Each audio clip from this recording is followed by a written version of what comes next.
Ya, selamat siang buat kita semua.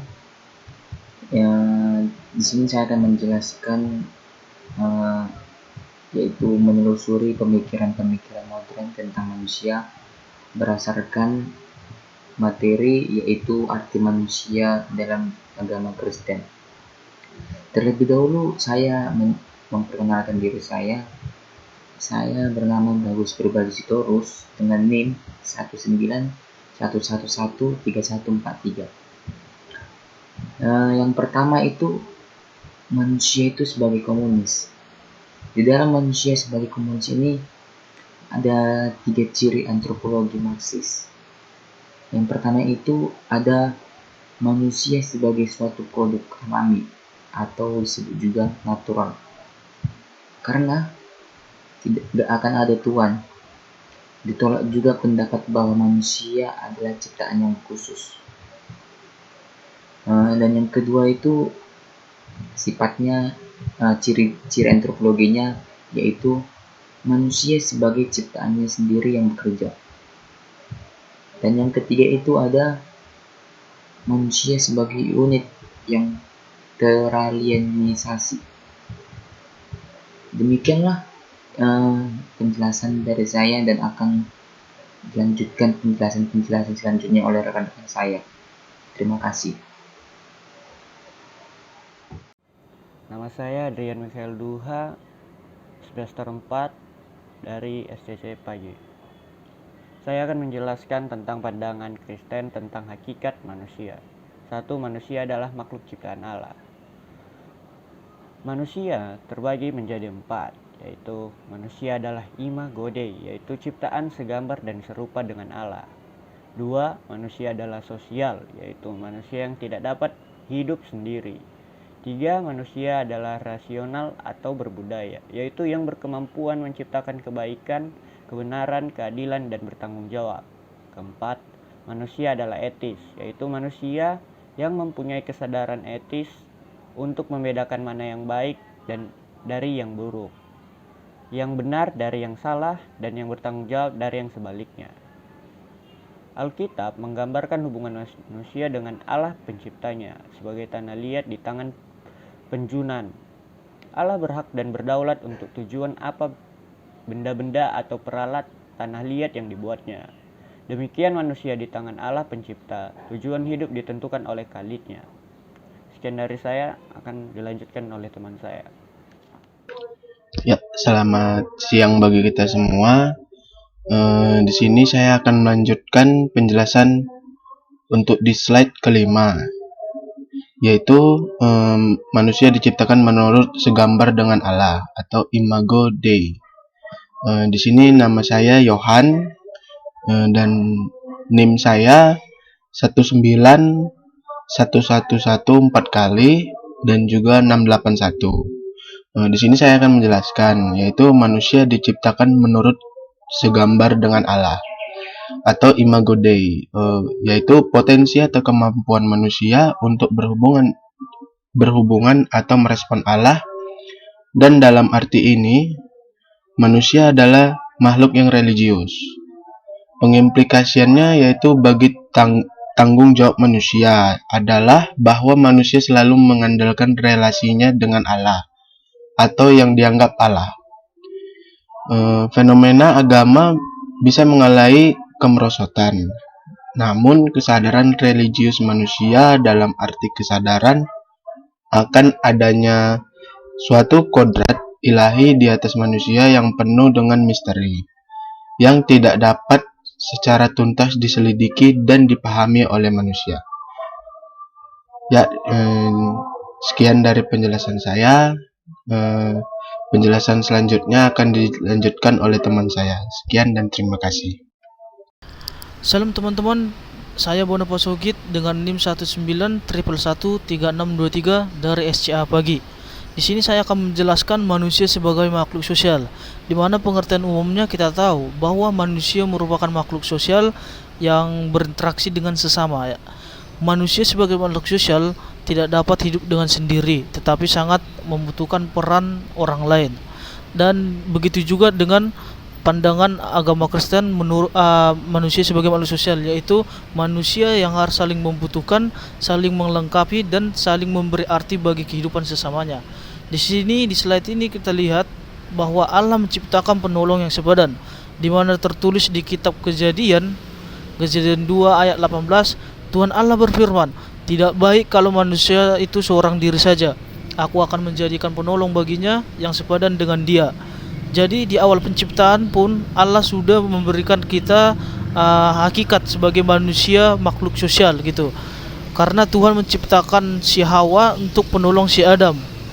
Nah, jadi hal ini tidak hanya terbatas pada manusia jenis kelamin yang lain, tetapi juga bahwa manusia sendiri adalah tidak baik.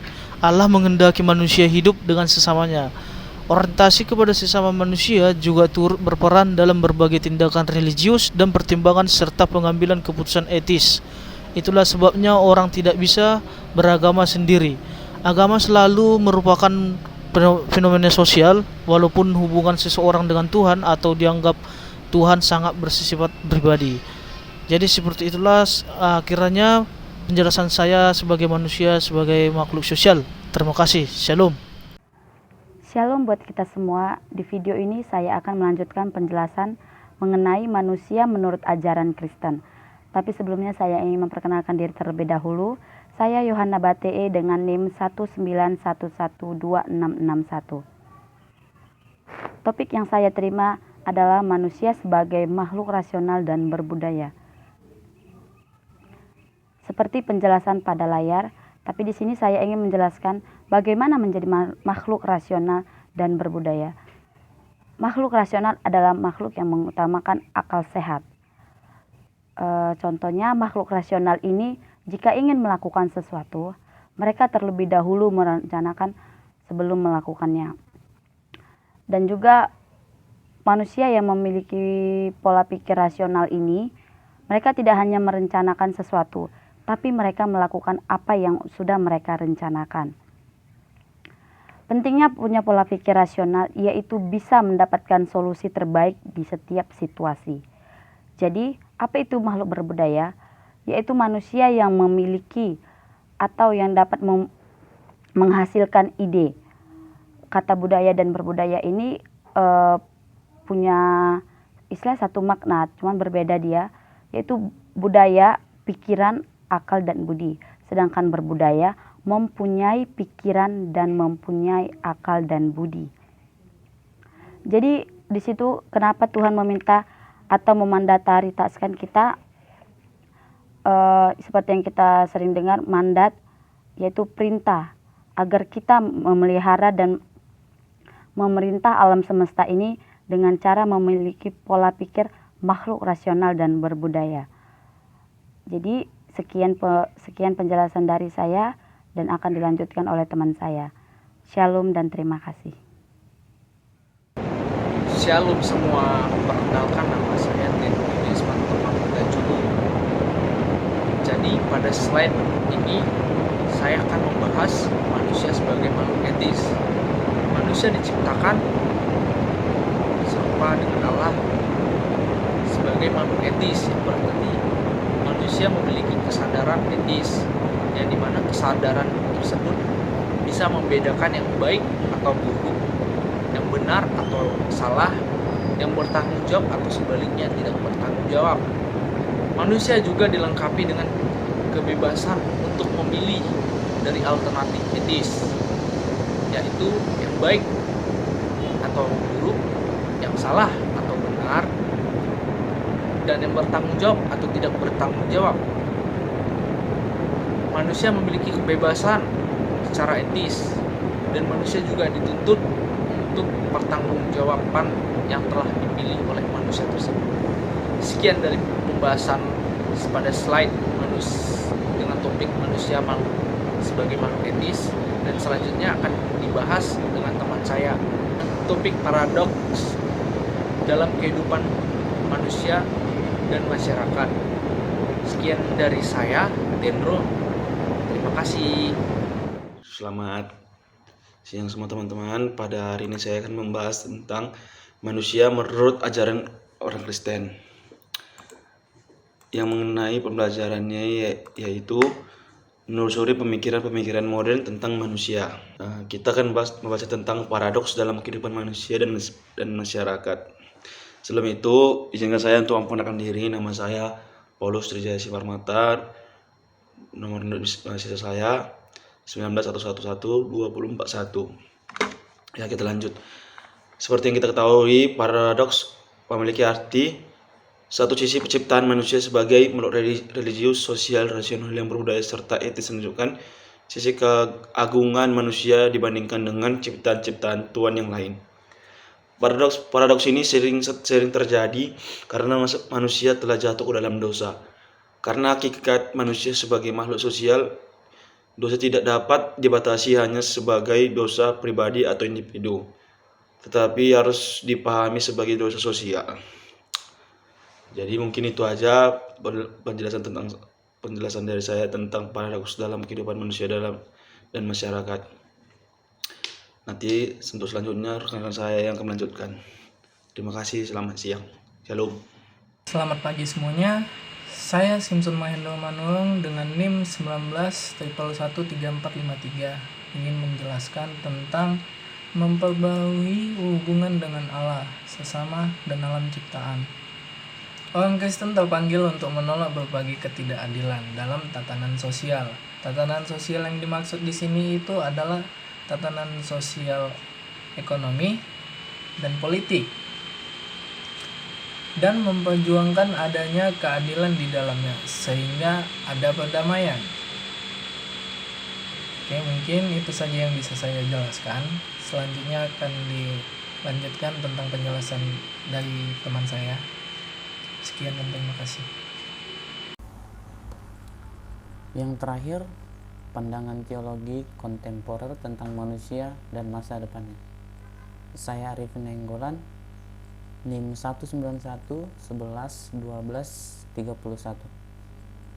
Pada dasarnya, manusia adalah makhluk yang berharap akan masa depan yang lebih baik. Manusia pada dirinya sendiri adalah makhluk yang bermacam kemungkinan atau creature of possibility. Ia dapat menciptakan dunia yang lebih baik bagi dirinya sendiri dan menjadi keberadaan yang lebih baik tanpa batas. Terlebih lagi di era 4.0 ini, contohnya banyak manusia yang menciptakan dunianya sendiri itu melalui dunia games, dan bahkan ada yang menciptakan dunianya dengan sering berbicara dengan kamera atau sering kita dengar sebagai YouTuber, dan bahkan mereka dapat berpenghasilan dari dunia mereka sendiri. Sekian dulu presentasi kelompok 1. Lebih dan kurangnya kami mohon maaf. Terima kasih. Shalom.